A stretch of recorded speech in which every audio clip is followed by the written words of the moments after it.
E a gente vai entender agora como é que isso começou. A confusão começou com um questionamento do deputado Marcel Van Hatten ao ex-ministro da Previdência Social, Carlos Lupe, quando ali os ânimos se exaltaram entre outros membros e ali houve um grande bate-boca que gerou toda essa repercussão que a gente está tratando agora. Vamos entender como é que isso começou. Quem era o ministro de Lula no dia 9 de novembro de 2023, senhor Carlos Lupe? Quem era o ministro? Eu? Claro. O senhor. Sindinap foi renovada.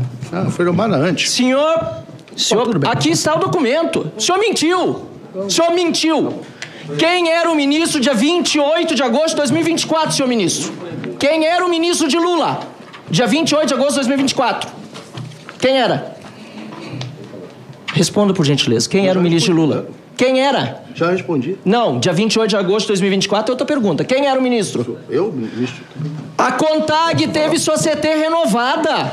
As duas empresas, os dois sindicatos que roubaram dos aposentados. E Vossa Excelência está aqui dizendo que só teve uma renovação.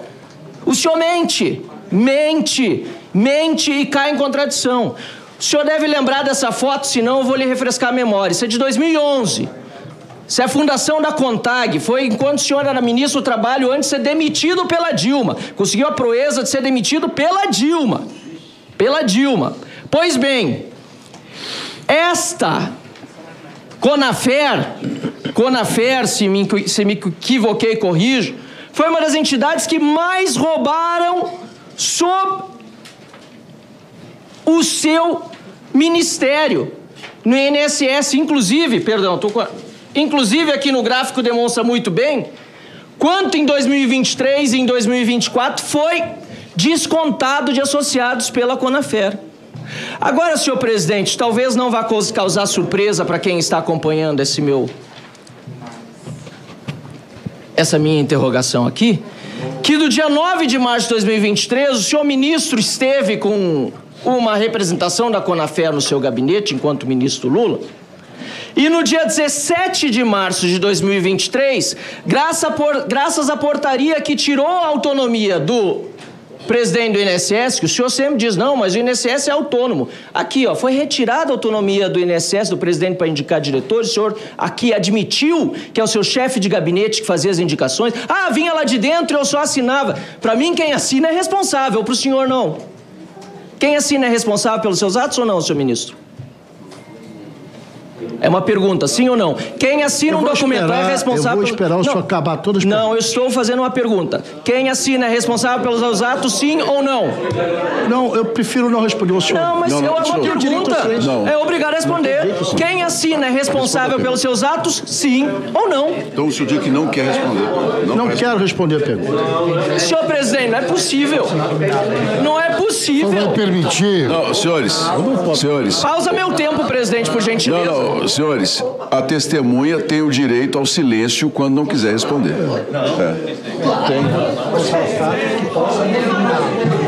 Ele tem direito ao silêncio. Presidente, pela ordem. Senhor presidente, me permita Eu vou suspender o tempo do Marcel Van Hatten. O início de tudo, o início da grande confusão que depois se instaurou, a gente já viu aqui há pouco um grande bate-boca entre alguns parlamentares, quase chegando às vias de fato. A gente viu há pouco o início desse bate-boca, aconteceu quando o deputado Marcel Van Hatten fez algumas perguntas ao ex-ministro da Previdência Social, Carlos Lupe, que manifestou que não iria mais responder. A partir dali é que alguns parlamentares começaram a bater boca. Nesse momento está falando ali o senador Jorge Seife, de Santa Catarina, mas antes da gente acompanhar, eu quero muita opinião da Deise Ciocari, da Dora Kramer, que estão conosco aqui nessa edição do Jornal Jovem Pan, para analisar aquilo tudo. Foi motivo para um grande bate-boca que se instaurou, Dora Kramer? Olha, bate-boca em CPI não é nenhuma novidade, né? Também não tem essa importância toda, né? Porque agora vai ficar, por exemplo, falou o deputado Marcel Van Hatten, como eu disse, é um deputado dessa cepa de lacradores. Esse outro que está falando aí, o senador Jorge Seife, é outro do mesmo jeito. Então a gente vai ter isso sempre, né? Essa CPI, na verdade, ela começou, os primeiros momentos dela deram a impressão de que seria uma CPI mais, digamos assim, mais civilizada, mais de conteúdo, mas a coisa resvalou para o que, infelizmente, estava previsto. Bate-bocas, as pessoas já não sabem mais debater, não sabem se comportar, tudo tem que ser na base da gritaria, porque essa representação, eu acho que aí a gente pode ir um pouco adiante, essa representação do Congresso, ela é especialmente ruim, né? E aí eu não sei se a culpa é das redes, o que é, né? Mas a gente tem visto que isso tem se transformado num hábito, na gritaria. Uma coisa são as CPIs que de repente não dão aquele resultado que as pessoas esperam, mandar prender gente, nem sempre isso. Às vezes o resultado de uma CPI, a simples exposição dos fatos, já é alguma coisa que contribui. Agora, o que está acontecendo nos últimos tempos é exatamente isso, uma falta completa de decoro, culminando com o que houve em agosto e até agora sem punição, com a ocupação das mesas da Câmara e do Senado. Isto é tem a mesma origem desse tipo de bate-boca que a gente viu hoje e que não é novidade nenhuma, que vem se repetindo e pior, vai se repetir várias vezes.